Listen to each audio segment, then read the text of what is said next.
I have literally, I'm like, all right, I need to literally change my stuff because and maybe don't like post this part, but I have noticed that too. I'm like, dude, why is In this episode, Jimmy and I had the chance to sit down and reflect on our jump rope journeys, influences, life, and the importance of being authentic. Remember that the real you is better than the fake somebody else. Stay tuned and stay gold.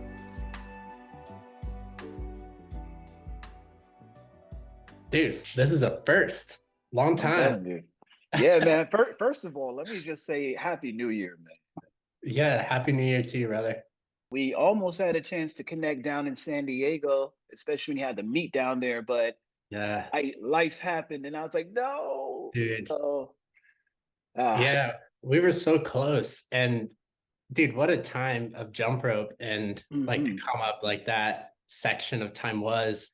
And then, yeah, like you said, it's so crazy because I didn't even really think about it at the time, but like 2 or 3 years back, like everyone had their own life too. And then, Yeah. we still go through trials and tribulations and growth and ups and downs and stuff. And so that's kind of what I was doing, the past couple of years. And um, now I'm kind of in a place where I'm being pulled back there and I'm like, I miss the OG family and like that Mm. camaraderie, all that good stuff. Yeah, man. Well, I'll say this. Shout out to you, man. If you look online now, I'm telling you, I was like, all right, like how in our generation of basketball growing up, Yeah. you can tell who liked who because of their game. Like, you can say, okay, Yeah. Jordan spawned Kobe, Allen Iverson, and a whole slew of other players. Hmm. Kobe spawned this, that, and the third. I look out in the jump rope community. I'm like, okay, I see Jimmy's influence right there. There goes Jimmy's influence on that person right there. Even just the aesthetic of how they move with the rope and even the look. Because I was like, this guy here, he don't like his feet. He don't No. like his ankles. He don't like his knees, his hips. He out here jumping in bands. And I mean, not only is he jumping, but he's doing plyometrics. Like, I'm like, all right, this guy looks like he's catching some hang time out there. I was like, yo, I do that. I was like, all right, guys, that's it. I was like, I'm about to go. So I guess I can ask this because we finally have the time. It's your inspiration, bro. Like, where did because you started jumping well before everybody hopped on the wave in 2020, and you had already had a presence. And I've seen some of your earlier videos that you posted. I didn't even know existed. When I Yeah. came when I came across you, I just see this guy's like, and I was like, okay. So yeah, what even inspired you to start to pick up a rope? Dude, I was overweight. This was when I lived in Phoenix actually. And so like you said, I did grow up playing sports and I had trained enough to learn how to kind of be that athletic a little bit. So, Mm-hmm. and that just mean like from a kid, like doing all those little drills we would do in basketball Mm-hmm. and football, even at the time. Um, and so I really gravitated towards that stuff early on. And I really didn't ever even think about it up until I Right. got to my 20s. I'm like, holy crap, all of that stuff I was doing back then really actually did help like what I was Yeah. doing. And so luckily I had that mindset, but in my early 20s, I put on a lot of weight. I Mm-hmm. got up to 260 and then I hit a point and then I was like, crap, I got to do this. And so at one point I just started going to the gym and that was the hardest part is like going consistently. But I was on the treadmill and I was doing this incline all the way up. And then I was doing like sprints for like 15 seconds on and then off. Mm. And then I injured myself like really bad. Like I had a knee issue and then I thought I had plantar fasciitis because I was pretty heavy still. And I was like Mm. trying to do all this weight and stuff. And so I was still going to the gym, but I couldn't do any cardio. And I was about to hop in the pool. I was like, ugh, that's too much work. And then I found a jump rope. I was like, all right, let's freaking try it. And so I did that one time. And then somehow I found Nate Okay. from San Diego area. Yeah. And that was my first intro into like competitive jump rope. And it was basically history from there, man. I fell in love with it.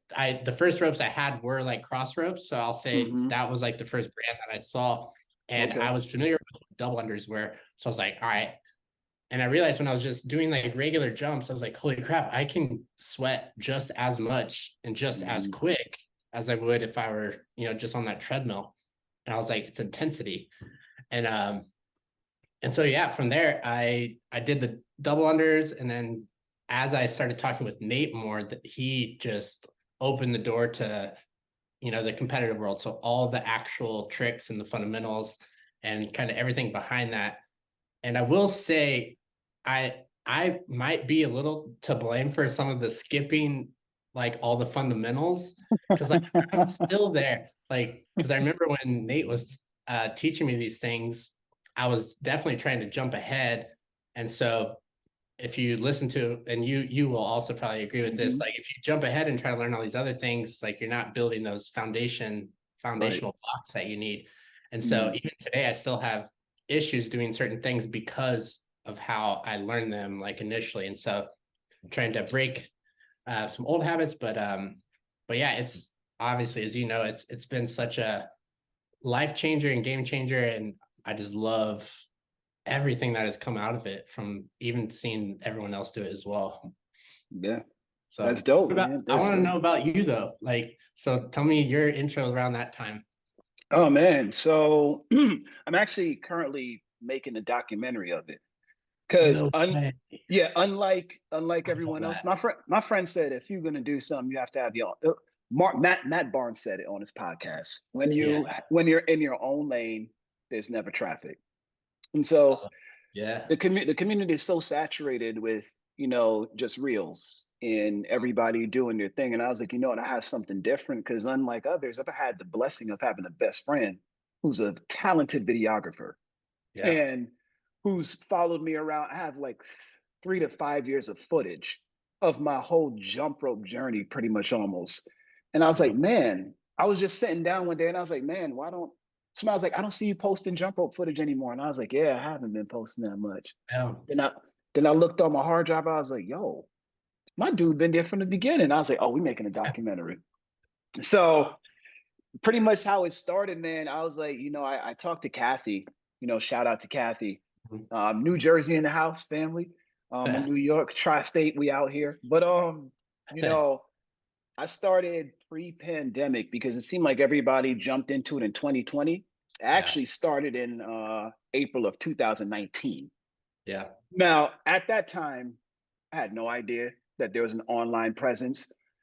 I just was in the gym. There's this dude. His name is Harry. He's going to be in a documentary. It has so many clips of this dude. He was phenomenal. I love Like, that. like I've seen, Mike Tyson and others jump rope on YouTube, but I have never seen somebody jump rope the way he was jumping rope in person. I'm talking Sure. about double unders, triple unders, squats. And Yeah. I mean, he's sweating. And I'm like, I was a personal trainer at the time, and I'm like, all right, I want to up my fitness game.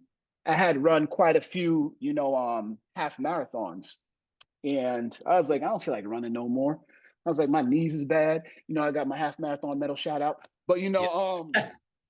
I had been there, done that, and I wanted something new. So I had fundamentally boxing. So jump rope was already there. My sisters growing up in the 90s, they were into double dutch. So Yep. jumping rope and single rope, I knew that. Mhm. And that's kind of where the journey began, man. And I started learning skills, started learning basic footwork. It you'll see it on my journey. It didn't look like much, but to me, it was such a huge deal. And then, honestly, once the world shut down in 2020, 'cause I was in New York, and I tell people this that when it came to the shutdown of the world, it started pretty much about 5 miles away from my hometown. Dang. So I Yeah. was pretty much in the epicenter of the madness on the East Coast. So when the gym shut down and all the trainers got the email, Yeah. I didn't know what to do. So I stopped jumping rope because there's no more gym. And Yeah. then some of we had a little community in the gym, like about five of us who would jump together. And then, they started posting online and tagging me and saying, "Oh, da, da, da, da, da, yo, where you Yeah. at? Da, da, da, where you at?" And I'm still sitting in my room chilling and, like, yeah, it ain't the same. Until Yeah. finally one day, I had a camera at the time. And it was a nice Nikon camera. And everybody has these videos and these nice phones, and my phone was trash. So I said, you know what? I have video editing software. I have a camera. I'm gonna record a video and I'm gonna put it on, on the gram. And Yeah. that's pretty much where it took off. That's when I discovered other people out there who really enjoyed it. Like I did it to the DJ Unk song, Walk It Out. Yeah. And I tagged him and he liked the video. And I'm like, yo, what's going on here? I was like, I think Like, something's happening, guys. So that's pretty much just how it started, man. And then the rest was just history from there, bro. It was history. yeah, I love what you said, like about like how you said your journey felt so big and important to you, like along the way. And it felt the same to me. Like, Hmm. I don't know what it is, but I think like definitely part of it is like that passion and that will to like want to learn and improve upon. Yeah. Like I had such a drive to like just I want every day I want to go out there and do it. And like it's interesting. I just love that because I radiate with that because it's literally I've had felt the same way. And I can pinpoint certain parts of like looking back of my skill progression and like remember where I was and stuff. And even like right now, so over the past 6 months, Hmm. flatline plateau stuff. And that's because I haven't been the way I was. Like I was so interactive with the community, and wanting to learn. And as you mentioned, life and work and stuff kind of got in the way. But now I'm getting this like appetite back. I'm like, all right, because I'm learning some new stuff. I'm like, all right, because what I love seeing is like the moment anyone posts something, it's like super quick too. I'm seeing because everyone's skill levels have like progressed as well along. So now the old like Monday combos are like a combo. People are almost everyone's now can mic release, type Hmm. stuff. And it's been this like crazy explosion of that stuff. So it's crazy, man. Yeah. Yeah, for sure. The talent level, just it's there. Like I'm talking about people who are, how long it took for me to learn how to do a mic release in my journey. I didn't learn about that until probably like almost 2 years into my Yeah. journey. Because I had been jumping. I thought I was doing something. I was like, when I finally did a double under, you would have thought I was about to like cause an earthquake. Yeah. I'm talking about bringing my knees up to my chest. I'm like double unders. All of it is documented. So I have video Yeah. evidence. I have receipts on everything. That's it. Like, I mean, I'll Yeah. say that's what kept me in the gym, like early Mm. on, because I wasn't a huge guy in the weight room. Obviously, like I'm not like some huge, like ripped dude, but like I like lifting weights, but it has never been like my thing. Like, all right, I'm gonna do 3 sets of this and like do a whole full thing. I do it the best that I can, but like I like moving and doing stuff. And so what I realized is when I started jumping rope and also lifting, one, it kept me in the gym so I would still lift. Mhm. And then two, it gave me that like uh it gave me that like initial like gratification. I know it's kind of weird to talk about, but instant gratification, as in like usually when we go to the gym, we're wanting to see results, as in either like losing weight maybe, or we want to look stronger or better. And like as you know, it takes time to like build muscle and all of this stuff. And so while that's happening, I'm able to like level up that way and jump rope Mhm.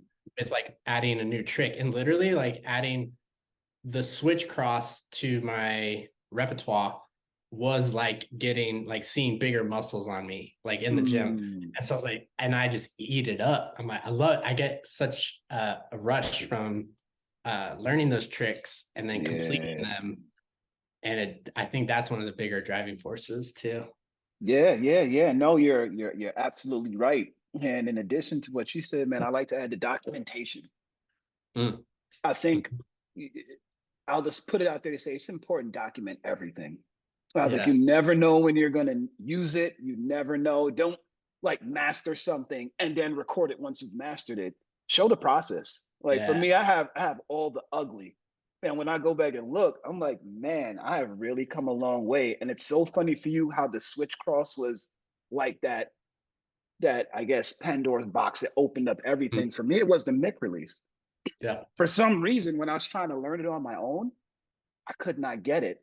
But then when I came over to California, there's a woman who I met in New York who I had no idea that I was going to But become who I was going to become friends with, you know, and I met her virtually, and her name is Deanna, aka Jump Rope Gal.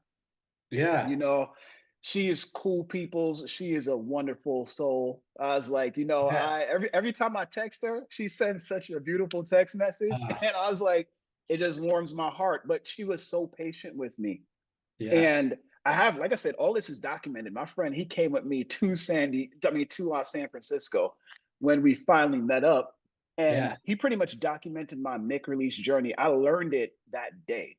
Like it Uh, took me probably about 3 hours, but that's only because she was such a great teacher. And yeah. it's like once I was able to finally do that, I felt like the sky was the limit on I can do anything. Like Yeah. it was oh after that it was like Kenny said, it's over. It's It's over. over. Going home. That's it. I was like, yo, I dropped the rope. I said, yo, that's it. There ain't nothing you can tell me I can't do right now. I did Yeah. that, it's over. Dude, that's So it. I'm telling you, I love that's exactly what that is, and it keeps us coming back every time. I love that. yeah. So yeah, that's the highs. And then part of the hiatus, my hiatus, I guess was lack of inspiration. Because after a while, when everything is the same, it's Hmm. like, man, it's hard to look at something and be inspired. Because what happens is that it's easy for you to become a clone. Yeah. And inspiration is good, but it's like you don't want to be so much that you're imitating. Yeah. And you lose out on the ability to bring to the community what's uniquely you. It's like I'm grateful for the inspiration of Jimmy. I'm grateful for the inspiration of Kathy. I'm grateful for the inspiration of Lauren. I'm grateful for all these individuals who are out there. But I was like, I don't want to turn on, you know, my my Instagram, and I was like, why is it that everybody's dressed like Lauren today? Why is it that everybody's dressed like Jimmy today, or everybody's Right. dressed like Kathy, or everybody's dressed like Mun? I'm like, so where is the originality? So I kind of just said, I think I'm gonna take my bag. I think I'm gonna go home, guys, because I was like, I don't know. And I was like, listen, like I said, the talent is there, but for me, that was like one of the things where I said, man, I was like, I don't know if I find inspiration here, man. I'm about to go look at some martial arts movies and some Yeah, anime and some dude. other things. I'm with you. Like I a part of that is also I think part of the reason my style is the way that it is because I I don't necessarily consume too much of a specific jumper. I will say I do watch all of the competitive jump ropers the Hmm. most. Selena jumps is she's one of the greatest. Like I love her the way she does a lot of her tricks and stuff. And she's a great teacher. She's done that stuff from the competitive side for a while. But um actually don't quote me on that. I can't remember her journey, but I remember her. I don't know if she came up from the competitive side or if it was the recreational side, but she was one that I felt she was able to fuse the competitive Mm, side with more of like what we were seeing on social media and stuff. right.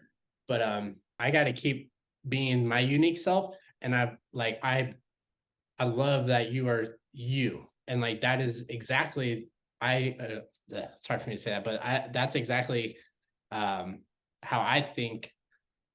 That's what makes you you, and like that's why people are following you too. And I'm not articulating that correctly, but yeah, it's I.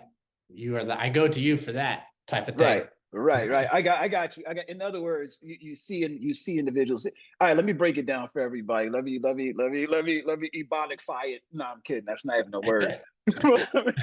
In other words, it's like you see something in other individuals where they're striving to be their unique selves, and you know they're digging within to find out what that is. And for you, you got to that because you took time away. Like you said, you weren't just absorbing one of anything. Your influences came from everywhere. And I remember I put it out there as well. I was talking to man, I forgot her name, but she stays in Canada, and they have a little group out there in Yeah, the yeah. I know those gals. Vancouver area. Yeah. And so she was saying, man, yeah, I can see that. And I told her, I was like, listen, man, I was like, I'm gonna say it like this, man. When I was growing up in high school, man, I was the weird kid, man. I was like, what you mean you like manga? What you mean you like video games? What you mean you don't listen to rap music? I was like, bro, I'm a nerd, man. I skateboard. I like a lot of different things that people would be like, but Yeah. because of, I was like, listen, man, I was like, I've never been one to box myself in. Mhm. And, you know, if that's one thing I can say, don't box yourself in. So for me, I liked ballet, you know, because there was a certain beauty aesthetic in the movement. I like to watch figure skating, you know, when the Olympics Yeah. came out, because there's a certain aesthetic. I liked kung fu flicks and certain styles of kung fu because the aesthetic of the movement. So Yeah. for me, I was like, how can I now incorporate all these things that I like into what I do? Yeah. And that's kind of how, you know, my jump rope style started evolving over time to where I was trying to, for me, I was like, I'm trying to infuse something different in the culture. And that's exactly how like I would describe it too. That's exactly it, dude. That's incredible.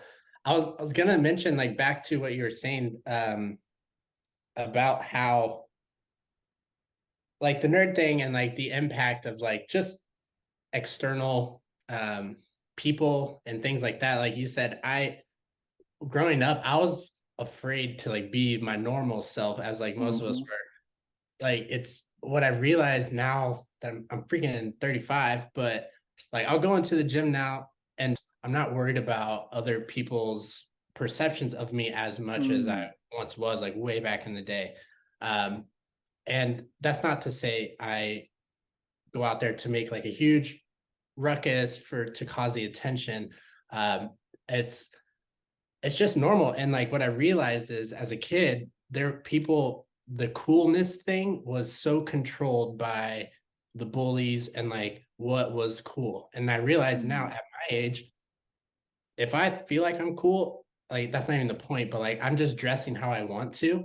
And I look, there's little like high schooler kids at the gym and stuff, and they still look up to me now, even the way that I'm dressed now. If I might have a painted nail or something, like that is so vastly different than how it was when we were growing up, literally getting called, you know, all of those names that we were doing. But Mm-hmm. um I really it's just like the people's perception has a chokehold on a lot of us, and it's really that's what I feel. That's why I want to try to help more kids and stuff. And like, my yo, these bullies and like I don't I hate it when people have to conform like what I hate it when people have to like minimize what they believe and what they think is cool just to fit in and like because like you don't have to, you know.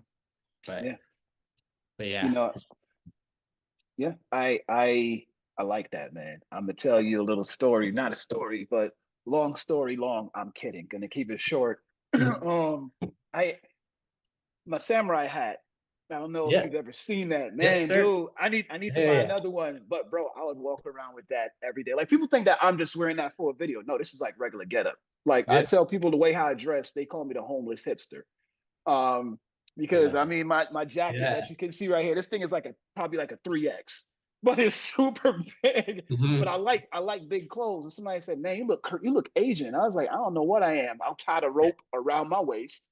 I'll have Yeah. the jacket open, hoodie on, put on a Yeah. little cap, and I was like, you know, put on my little samurai hat, walk around with my staff. And this guy in the gym, he would see me in the gym. He's like, yo, dude.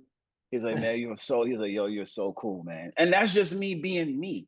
Mhm. And that's what I was trying to, the message I was trying to get across. I'm like, dude, people got to understand. I learned this from my public speaking class Mhm. is that if I'm trying to mimic somebody and speak like them so much so, yeah, I'm going to captivate a certain audience, but the audience that needs to hear me being me, I'm not going to reach them.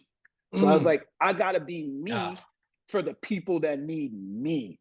I Yeah. can't be anybody else. Otherwise, I'm going to miss out on the audience that needs me and they need my message. So to hear Yep. you talk about that and to be your authentic self, it took so long for that message to sink home. And it's like once I finally did that, I'm like, people actually really respected it. And at first you're scared to be yourself, but then when you are yourself, people are like, yo, bro. And I was like, you never know who you inspire, man, as a result.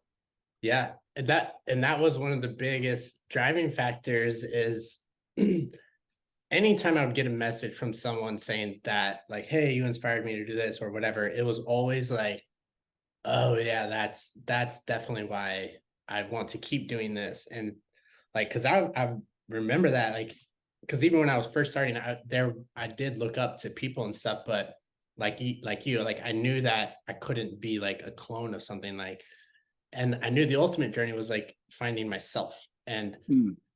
And there's a lot of that comes with it, but yeah, just the positives vastly outweighed the negatives for me when I started just being myself more. And yeah, like I dealt with, we dealt with all of that. It's just so crazy how things have flip-flopped. I just because I literally remember being like 12 years old, or like right around 8th grade, 9th grade, and seeing all these upperclassmen. And I've always been like an aloof type of person, like never really serious, kind of like, I don't know. But and sometimes I'll just tell you, like, people, I was called gay in middle school and high school. Just like on and off, and I just like brushed it off. I was like, dude, I'm not, but like, and it was just like such a thing. I'm like, dude, why are y'all so mean? I don't get it. Yeah, crazy. And like, I'm like, you, and so it's just, and then later I realized like that's a whole nother conversation. But Come on now. Come on now. yeah, I just realized a lot of that is projecting from experiences that those people have had too. And so as I got older, I just, it just, the more I was myself and the more authentic I was, the more I got messages about people saying, hey, thanks for being yourself, really. And so that was just motivating, because I know how it feels to kind of be like alone, or like not have representation for something and things like that. So Yeah, it's crazy. facts. Yeah, man. Sometimes you just gotta be the nerd. I mean, my real journey, I forgot to say, with jumping rope, and it really took off. 'Cause I was a heavy video gamer. I mean, I still play games now, but I was a fighting game fanatic, especially Street Fighter. And Okay. I actually retired from playing video games. I still play, but not as much as I used to. I sold all my systems, and I was like, Really? yeah, yeah. And I dedicated my time into more so investing in jumping rope. 'Cause I told individuals, I was like, listen, I want to become the avatar. Like that's my goal. My goal is Yeah. like I want to become a real life anime character. Yeah. And that's why people see me. They're like, man, he does the rope, then he does flow Mhm. rope, then he has a lightsaber, then he has a staff. I'm like, listen, you don't understand what I'm trying to do right now. I'm trying to turn myself into a literal, anime character. Everything people see me doing online, I do it in the gym. I'm twirling a staff in the gym. I'm Yeah. twirling a sword in the gym. This young girl came up to me. She was like, excuse me, what are you training for? And I was like, man, I have no idea. I was like, I don't know what I'm training for. But I was like, I just got to be ready. You never know when the moment is going to come. And right now, there's something that I'm planning for, because you said you're 35 and 38, but still, I'm going to Anime Con. Yeah. And I'm about to debut some of this jump rope stuff and rope stuff that people probably have never seen, and bring it to a whole different community. So I've been in the lab and I've been finding inspiration, Yeah. again, because it's so funny how just the time that I've had away, and then going back and trying to put together this documentary, it started like you, it started to create something within. And I was Yep. like, oh man, I was like, inspiration. All of a sudden I found myself doing double unders the other day. Yeah. Double under crosses without music, just to hear that. Yeah. I was like, all right. I was like, I kind of miss this, man. Yeah.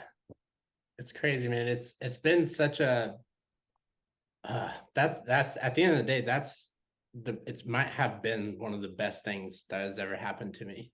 And Hmm. hold up, side note, I don't know if I ever told you this. Did I tell you? And I had to sign an NDA. I don't know if it matters anymore, but I trained Michael B. Jordan. Yeah, you told me. Yeah. And and that like that experience alone, kind of like how you were saying, like um jump rope gal, or like when you're a teacher and being taught, or vice versa. When I was teaching him, dude's full 100% attention completely on me, and like it was such an humbling experience. But because a person of his caliber and like his schedule, it took out like an hour specifically, and I really wasn't expecting like that professionalism and like all of that, but the dude was hungry. And I like, the moment I stepped into even the same room, I felt the energy shift, and like I could tell he was in that place because of just like you and I are talking, like all of these things he's thought about and talked about, and he puts in like all of that work. And the dude is just radiates positive energy and like work ethic, and it's, you just feel it and see it. And like, I'm sure you may have met a few people that have just like the something different. I'm like, yeah. And like that's kind of what you're creating like within you too. And same here. And like I love that. Inspiring, inspirational. Yeah, that's it, man. I mean, it's real stories, as I got a lot of other things I'm doing too, but for one thing, I'm a writer first.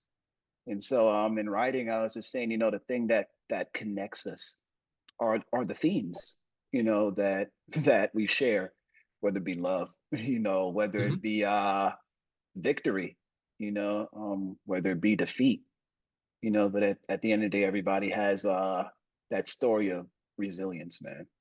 Yeah. They persisted. Somehow it's like, man, when I first tried this trick, I was discouraged. Like people have seen, I have the documented footage. The first time I tried to make release, Mhm. what, what?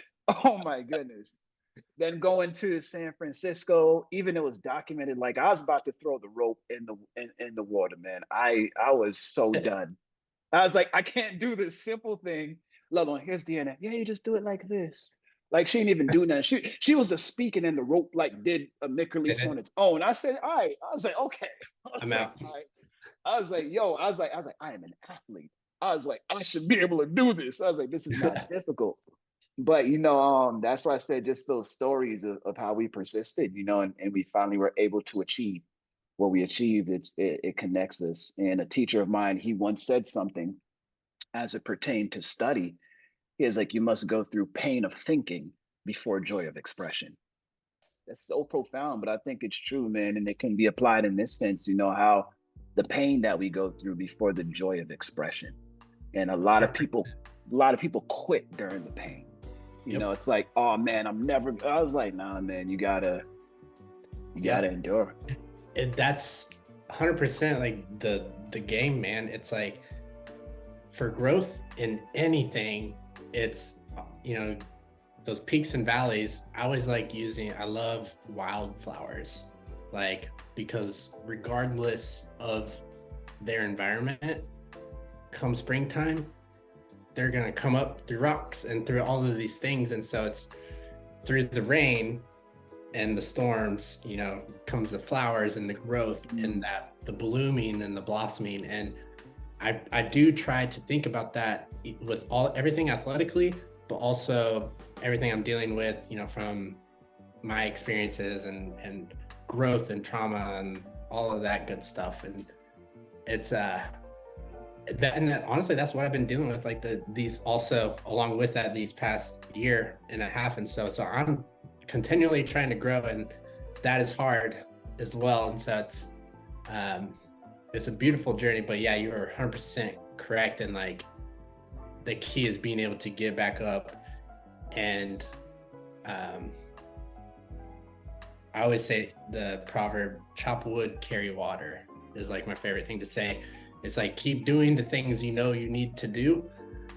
Even when you experience victory and everything, you still do the same things that you do that got you there. And you can relish the victory and do all those things, but the course and how you got there, the consistency is what I try to do.